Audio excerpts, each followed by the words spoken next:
What is going on, folk? It's NimbleThor here, and welcome back to my mobile gaming quest, where today we are checking out a relatively new RPG from DroidHen called Dungeons and Heroes. And DroidHen, in case you don't know them, are the developers of the Defenders games, which were actually some of the first mobile games I ever played. So I have a pretty fond memory of DroidHen, even though I know from a fact that the old Defender games were somewhat pay to win. I didn't know that back then, but I know that now. But listen, there's a lot to cover and say about this game, and I can't possibly go through all of it in just a single video. At least I can't go in depth with all of it. But if you want to learn more though, there is a small but rather active and very helpful Reddit community. So go there for some neat beginner tips. That's not what I'll be going over in this video. I will instead try to give an overall perspective and overall view of this game. It looks like we actually got defeated here, probably because I didn't use the abilities when I should have used them. So let's redo this and let's do it properly this time. Now, combat happens automatically. We're gonna go into that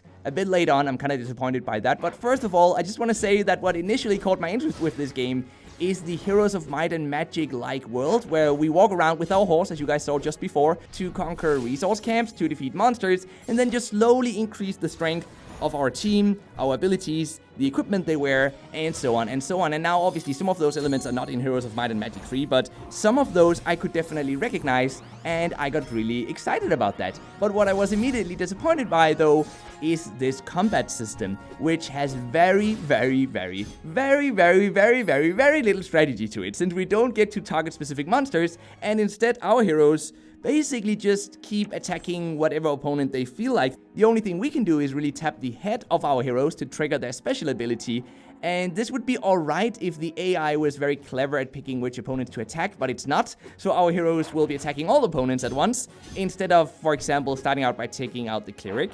That would have been a wise choice, but we don't get that here. The AI apparently isn't that clever, and this is kind of frustrating. It means that every time I'm in combat, I'm frustrated by the AI. It means every time I'm thinking, I could have done this better. Why won't the game just let me choose which monsters to attack? But that's only part of it, though. The other thing that really disappointed me is the energy system, which recovers at a very slow rate of 1 energy for every 5 minutes that go by. So in some games, the energy system doesn't really limit our playtime too much, but in Dungeons and Heroes, it almost certainly does. We can probably play for just about an hour or so, though, so to be fair, for me and a lot of other players, that might actually be alright. I don't tend to play a mobile game for more than maybe, just about an hour at a time. But with that said, we lost here again, so let's go over some of what this game then does have to offer, such as crafting items, leveling up our heroes, their skills, and so on. So let's start by going back to our castle, which is where we can craft new items at the smithy back in town, and it seems like we definitely need that right now. So let's go in here and craft some armor first of all. I think I crafted that one too many times now. And let's craft some helmets as well. I think 2 of our heroes, if I recall correctly, still need helmets, and the same goes for boots. At the moment, we can only craft these low-tier boots, and I think we can also only craft a single weapon, yes, these daggers up here, but that's okay though. Even this will increase the strength of our hero. So let's go here and click auto-equip to just equip it very quickly. Let's do the same for these other heroes real quick. I especially want to equip something on this one for sure, and I'm probably gonna unequip the helmet here and just add it to the hero down here instead, because this is one of the heroes that I want to take into the battle that we attempted to defeat before, but we failed miserably. We can also upgrade equipment, of course, so let's do that now. And all of this requires resources, and these resources we get from camps, and those camps we first have to defeat. There are some monsters defending them, and then once that has been done, we can start having our population in this city work at the quarry, work at the iron mine, work at the fabric mill, and so on to collect resources for us. So now that that is done, let's go back out here into the world. Let's level up our heroes a bit before we try redoing that level once again. So let's go in here. There's a couple of different ways that we can level up our heroes. First of all, we can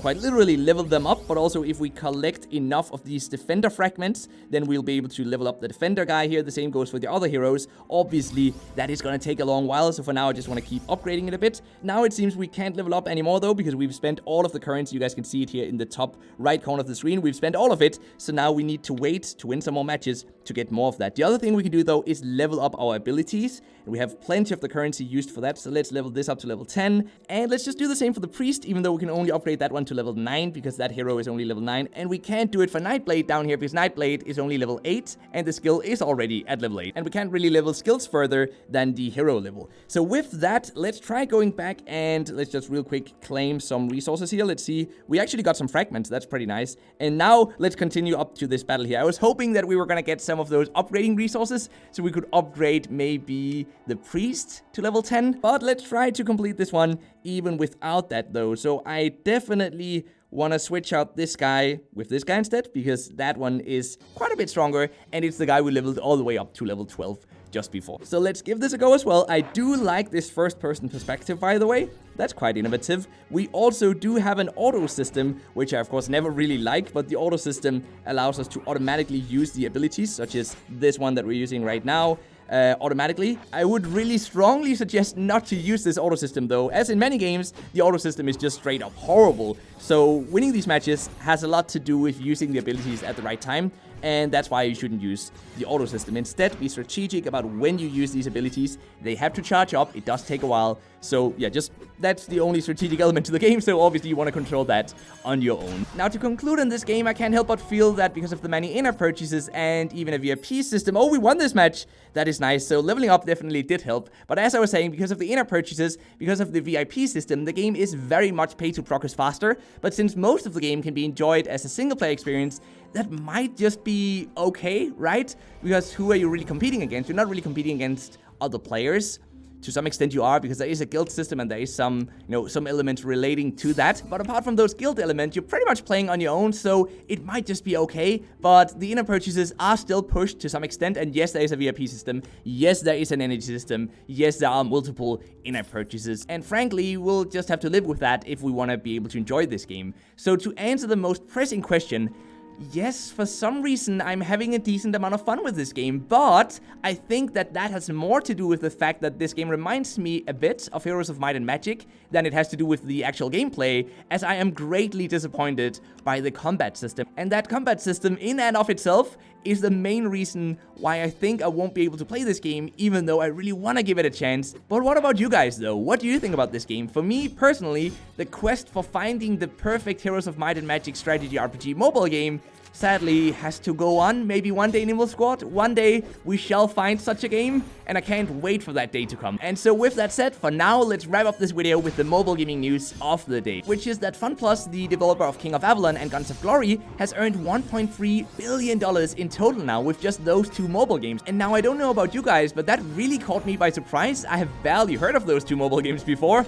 But is that just me? Have you heard of them, or have you even played them maybe? Let me know if you have, and most importantly, if they're worth checking out. I guess not, since they're probably very heavily paid to win.